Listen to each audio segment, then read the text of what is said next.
So welcome to Beyond the Ceremony, the season finale. I'm Laura Crockett. I've been your host for this season. I'm also a mentor at the Academy of Modern Celebrancy. Now, it's just going to be me today. I have had some absolutely fabulous guests on with me all season, but for this final episode, it's going to be me answering your questions. So here I have got a very shiny, sparkly disco ball pot full of, as you can hear, lots of questions in there. It's quite a satisfying sound. Oh, yeah, it's nice. So that is full of questions. I'm going to be taking them out, reading them out, and then answering them for you as a live Q&A. So I don't know what questions are going to come out. I don't know what they say. I'm going to be answering them on the spot as well as I can.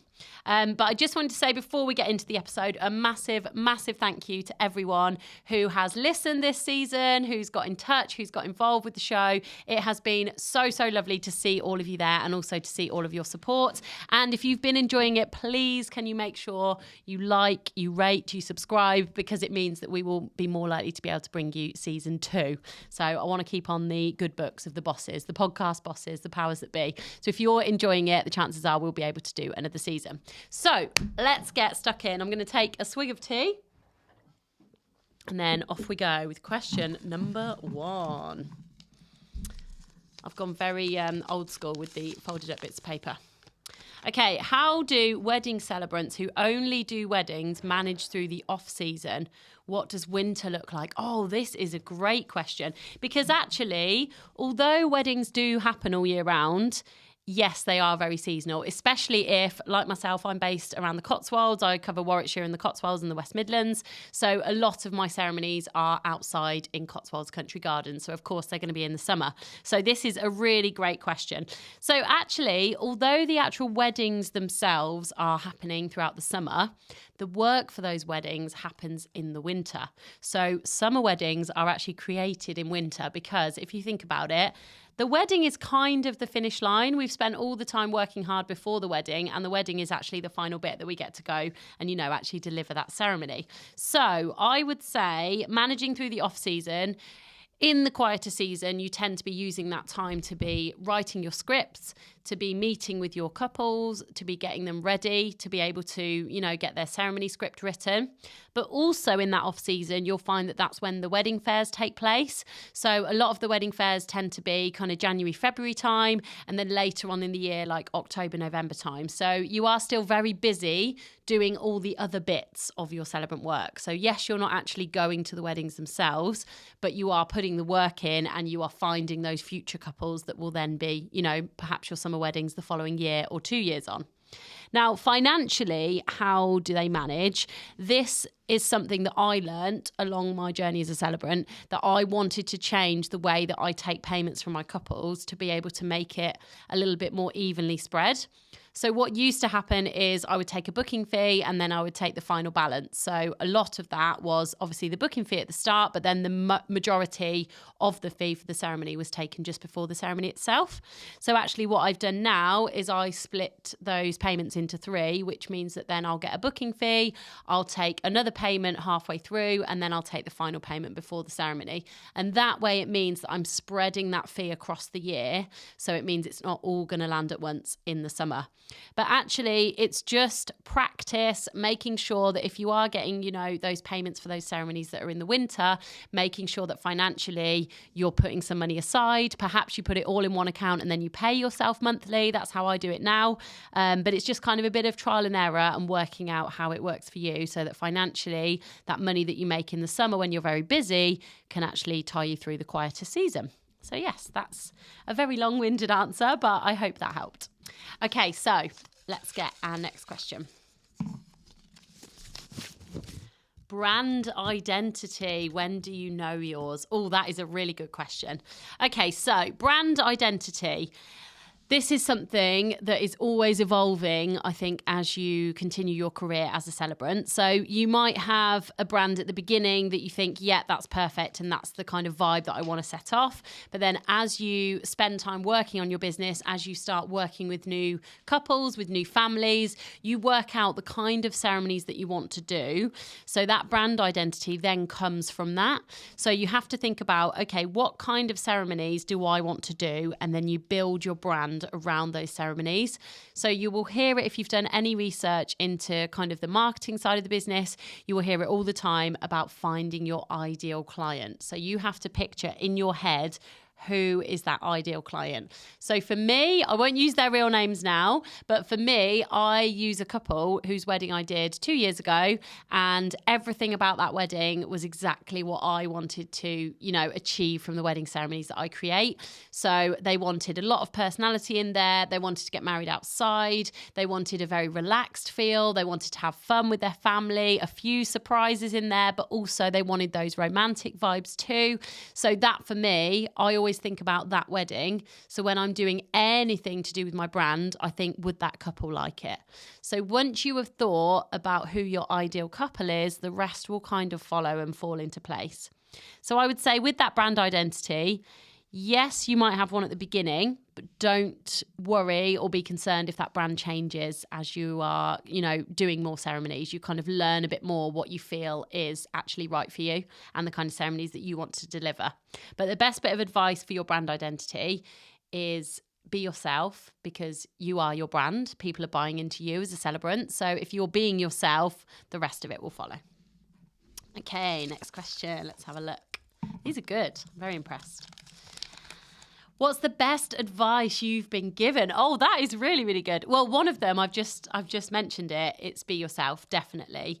And I think that is the number one piece of advice. I think when I first started as a celebrant, I was trying to be the celebrant that I thought people wanted, and I was maybe not being fully myself, whereas actually now I will just be completely myself on those video calls when I first meet a couple or when I first meet a family. If we're discussing perhaps a celebration of life, I will completely be myself, because then I know that if that family or that couple buy into that, I know that we are going to have a great working relationship, and that ceremony is going to be perfect for them, because I'm not trying to be somebody I'm not.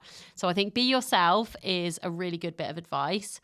I also think as well, another piece of advice that I've been given is to mind your own business. And that was from one of our fellow mentors, Tara, who is just incredible. But I think that is so, so true. I think if you're focusing on what you're doing as a celebrant, that is the most important thing, because sometimes when you come into this industry, it can be very overwhelming with looking what everyone else is doing, looking what all the other celebrants are doing, maybe on their website or on their social media.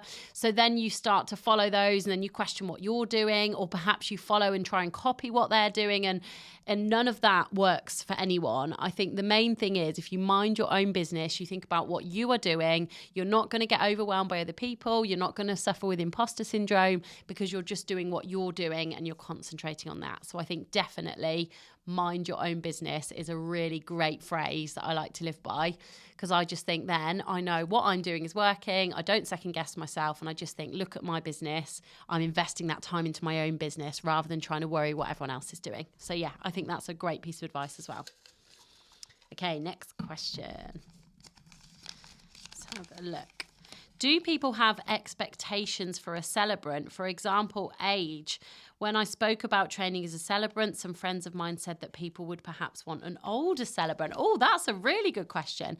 And I think, I wouldn't say necessarily that people do have those expectations, but I think if they're going to, it tends to be more, like you say, family and friends. They might, like, I remember when I first started, those expectations were, well, you're not going to be able to do the legal bit, so what's the point? That was one of the expectations that, family and friends said to me. And I was like, well, it's not going to matter. And I will prove to people that that's not the most important thing. So that was an example for me. I think the older celebrant thing, I wouldn't necessarily say that age needs to come into it. But I do think in general, you do find a lot of celebrants in the funeral industry are perhaps slightly older, but you also find that in the wedding industry, I wouldn't really say it's age, I would say it's more wisdom. So I think perhaps couples feel reassured if they've got a celebrant who is married themselves, for example, because it then means that they've been there, they've done that, they've gone through it. So they can use empathy to be able to, advise the couple on how to shape their wedding ceremony. So I don't know if necessarily the expectations are there. I think for weddings, the age thing maybe isn't such a big thing. But I think for funerals, I have had it before because I do deliver funerals myself. And I have had some people who have said, oh, you're young for a funeral celebrant. And actually, I think that is changing. I think we are seeing a lot more younger people who are choosing this as a first career. But I think maybe it used to be that celebrancy was a retirement option or was a career that you'd maybe do kind of your second or third career. It might be something you do later in life, whereas perhaps more people are now choosing it as a first or second career. So that's why we are getting some, younger celebrants emerging. But yeah, I wouldn't say necessarily there's expectations, but I think maybe couples and families do feel reassured if they know that they're working with somebody with that life experience. So that might be where your friends are thinking. Okay, let's have a look. In terms of a typical week in the life of a celebrant, how much time do you spend behind the scenes per ceremony? Oh, this is a really good question. Okay, so a typical week, I guess that's broken down into how much time you spend each week on a ceremony. So it really does depend on the kind of ceremonies that you're doing. Obviously, if you are delivering a funeral, then a lot of that work is going to be a lot more concentrated into a smaller amount of time. So when you're doing a funeral, the chances are the funeral director will call you, and that ceremony is going to be within the next 2 to 3 weeks. So you do tend to spend a lot more time on that ceremony in that week, if that makes sense, because you haven't got as much time to do the whole thing. Whereas I guess with a wedding, if you're actually not going to be delivering that ceremony until a year or two down the line, you might do a little bit of work on it at the beginning with the booking and the inquiry call. Then you might do a little bit more work on it when you send the questionnaire out to your couple. Then you might have a bit more work on it when you meet face to face. Then you write the script, all those things. So it's kind of broken down a little bit more. But I would say on average, it's 20 to 30 hours that you spend per ceremony. I think from start to finish, around 20 to 30 hours feels about right. And that kind of covers all your meetings, all your script writing, all your planning time. Obviously, there'll be some couples and families that it takes a lot more than that, and there'll be some that it's a lot less than that. But I think if you think on average 20 to 30 hours per ceremony, which is obviously spread across the time between booking and the ceremony itself, I think that's probably a good guide. Which actually a lot of people are always surprised about. When you say 20 to 30 hours on a wedding day, when you've rocked up and they've seen you there for a few hours, they're like, wow, I can't believe it takes that much time. But it really, really does. Okay, how do you plan ahead with summer holidays and booking time away with family? Oh, that is a really good question as well. So I think discipline is very important when it comes to this, because when you start booking your ceremonies in for the following year, you have to be so disciplined with yourself to be able to say no, to make sure that you are taking time out for yourself. And it was something that we covered very recently in my episode with Nikki Smith, who was Celebrant in Scotland. We spoke about how important that mental health is, and it really is so true, because we give so much to our families and there are a lot of emotions involved, that it is important that you are, taking time out. So for example, with this one, I definitely am not the perfect example to follow, but I'll just tell you how I'm kind of managing it looking forward at next year. So next year at the moment, I've got about 4 ceremonies booked in August, and my husband's a teacher, my eldest goes to school already, and my youngest is at a term time only nursery. So for us, we will be going on holiday in the school holidays. So August is most likely the best time for us to have a holiday. And I know I've got those 4 ceremonies, and I've sat down and worked it out that I've got 11 days between 2 of them. So we know that is when we're going to book our holiday. And I'm just having to say from now, even though we haven't booked it yet, I'm having to say, right, no, that is going to be the time that I'm off, and that's it. If I get inquiries for those days, I'm going to say no. Now, like I say, it does take a lot of discipline, because when you get an inquiry for a wedding next year and it's the time that you think, oh, I was going to be on holiday, it's so easy to say, oh yeah, I'll do it, and we'll fit our holiday around it. But then when the time comes and it is this time next year and you realise you're not having a proper break, that's when you regret it. So I think planning ahead, exactly as you've asked in the question, how do you plan ahead? That is something that is really, really important. You need to think, right, what do I want to do in terms of having time off next year? Get those dates in and just imagine that it's already booked. And if not, just get your holidays booked early, and then you know that it's booked and you can't change it. That's always a good way to do it as well. So yeah, I think discipline, definitely, because I do it myself. I just say yes to everything. And then at the time, I'm like, oh my God, I've got no time off. So yeah, it is very important. Is there a life event that you would like to see people celebrate more? What would the celebration be like? Oh, that's a really good question. I think I would love to see more vow renewals. Now, I know we already celebrate them, and I know that this is probably, you want to know about a new event, but I just think vow renewals are one of my favourite ceremonies to deliver, because on a wedding day, you've got the excitement of what's to come. So it's very, very exciting. And a wedding day is, beautiful because you can talk about your relationship so far.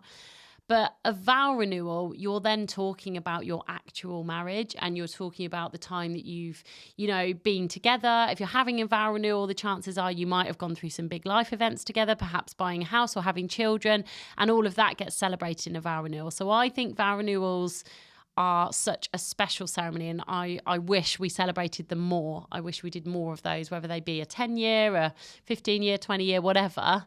I know we sometimes have the big parties, but I think the ceremony side of a vow renewal is so special, and reaffirming those promises to each other, because sometimes once you've been married for a long time, you kind of forget what's important, and things get in the way, life gets in the way, children get in the way. So I think reaffirming that is really, really special.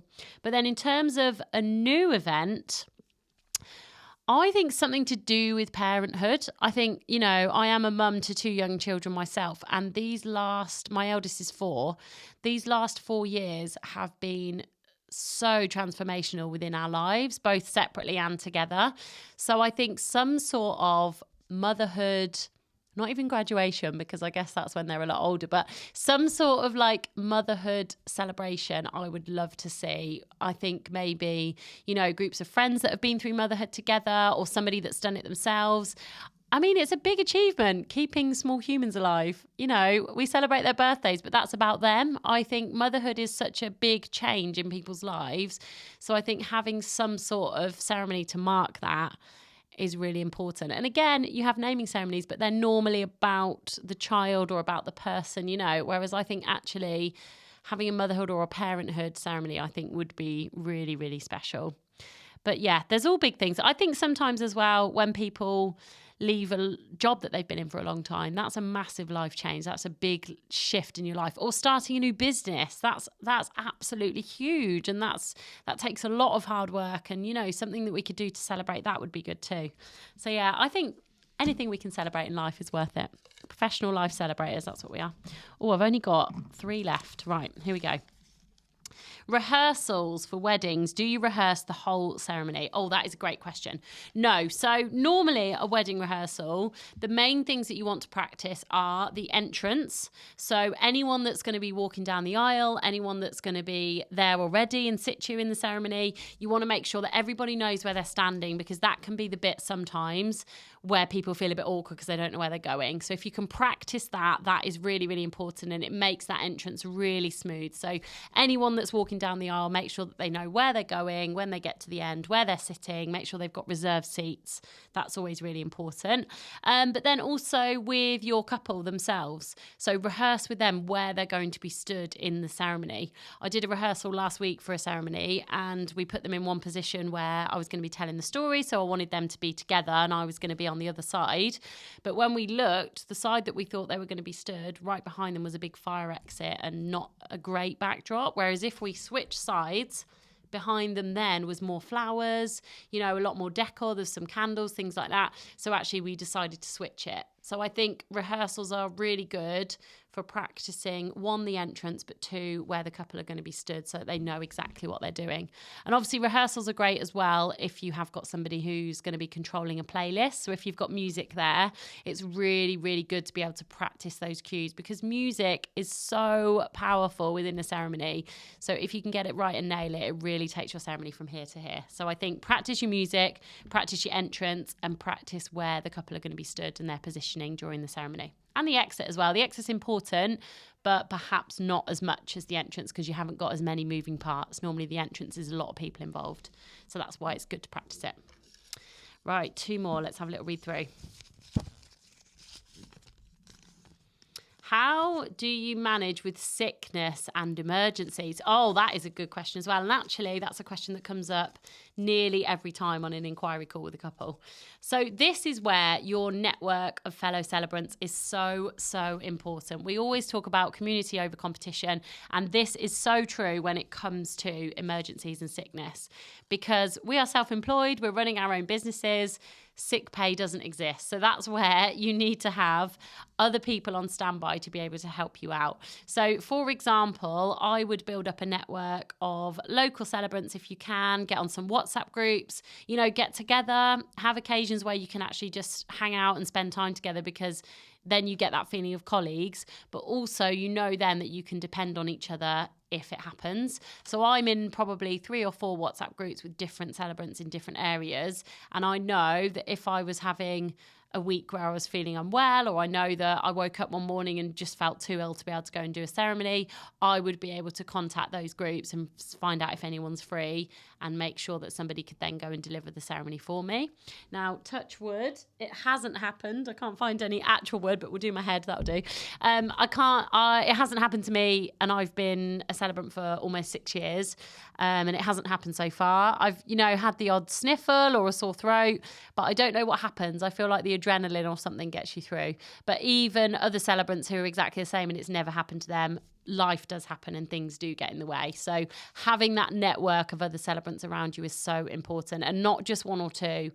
Have a network of multiple celebrants, because things like that, if it's a busy Saturday in July, chances are a lot of celebrants will have a booking. So it's really important to make sure that you've got a few people, and obviously discuss that with your couple as well.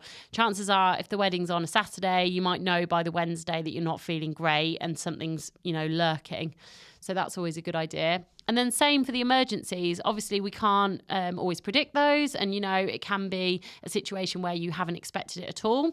So I think my advice for that would be make sure that you're always getting to your ceremonies at least an hour to an hour and a half before the ceremony starts. Because then if anything does happen, you know that you've allowed that little buffer of time.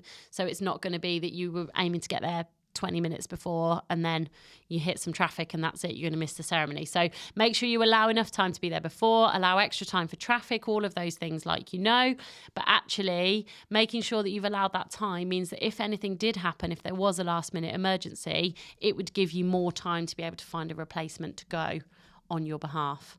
And, we're a friendly bunch as celebrants. If you put on your Instagram stories, oh my God, I'm on the way to a wedding and I've got a flat tire and I can't get there, that other celebrants would all rally together and they would find somebody that would be able to go and do it on your behalf. And that's also another reason why when you write your scripts, always make sure that in your scripts you've got all the information, all the details, all the directions, as well as the actual words that you're going to say. Because then if anyone does have to deliver it on your behalf, they know exactly what's happening.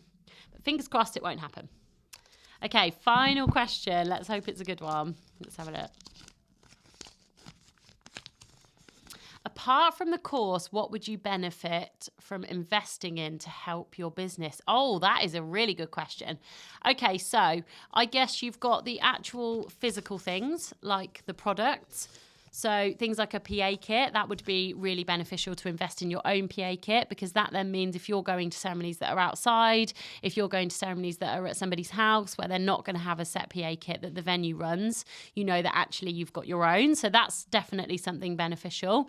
I think your equipment, you need to make sure that you've got a really good quality computer. So whether that be a laptop, whether it be a PC, a Mac, whatever you want to use, I think investing in a really good, reliable, good quality computer is very, very important. What other things do I think would be really important? I guess, the technology things. If you want to do your ceremonies on a Kindle, for example, I bought a Kindle before I did my first ever ceremony, and I've always done my ceremonies on the Kindle. I absolutely love it. I think it's one of the best investments I've made in my business, and I really enjoy using that. So if tech is something that you're into, then that would be really important. A printer, good quality printer, obviously if you're printing vowel books and things like that. So I guess that's kind of all the techie stuff that you'd invest in. And then marketing wise, wedding fairs, obviously things like that, they are an investment, and you do sometimes have to pay a fee to have a stand at a wedding fair. But actually, if you know you're going to go along to that wedding fair and you're going to meet loads of potential couples and perhaps even book one or two from that wedding fair, then you're getting that really strong return on your investment. So actually it's worth investing in it. So I think wedding fairs, anything marketing related like that. Styled shoots are really, really good. Sometimes you have to pay for a styled shoot for them to be able to pay for the venue hire or for, paying the models or whatever. So I would say styled shoots are something that's really good as well, because especially if you are paying to be there, chances are you're going to be able to dictate a little bit more what content you would like from it as well. So I think that's really important. Anything else that I would recommend investing in?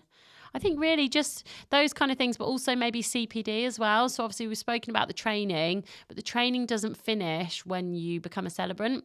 Actually, that continued professional development, going on those courses, spending that time with other people, but investing in yourself, you're investing in your own business, and that is going to pay off dividends, because you will just have that confidence to use all these new skills that you've learned to be able to push your business that bit further. So I think that's something really important as well. And that, my friends, is it for all the questions. So thank you to everyone that has sent them in. We had loads and loads of questions. Unfortunately, we couldn't answer all of them, but thank you so much if one of your questions has been answered today. And like I said at the start of the podcast, thank you so much for listening and just being a fantastic audience all the way through. You have been amazing. So if you have got anything that you would like to share for series 2, if you've got any requests for certain episodes that you would like to see, or if you've just got any general feedback, we would love to hear from you. So you can get in touch at hello@academyofmoderncelebrancy.com. Or, of course, if you would like to just give us a review on the podcast and let us know what you thought this series, then you can just leave your review wherever you get your podcasts. And fingers crossed, if we get enough good ones, we will be back for season 2. So thank you again so much for listening, and it has been an absolute blast.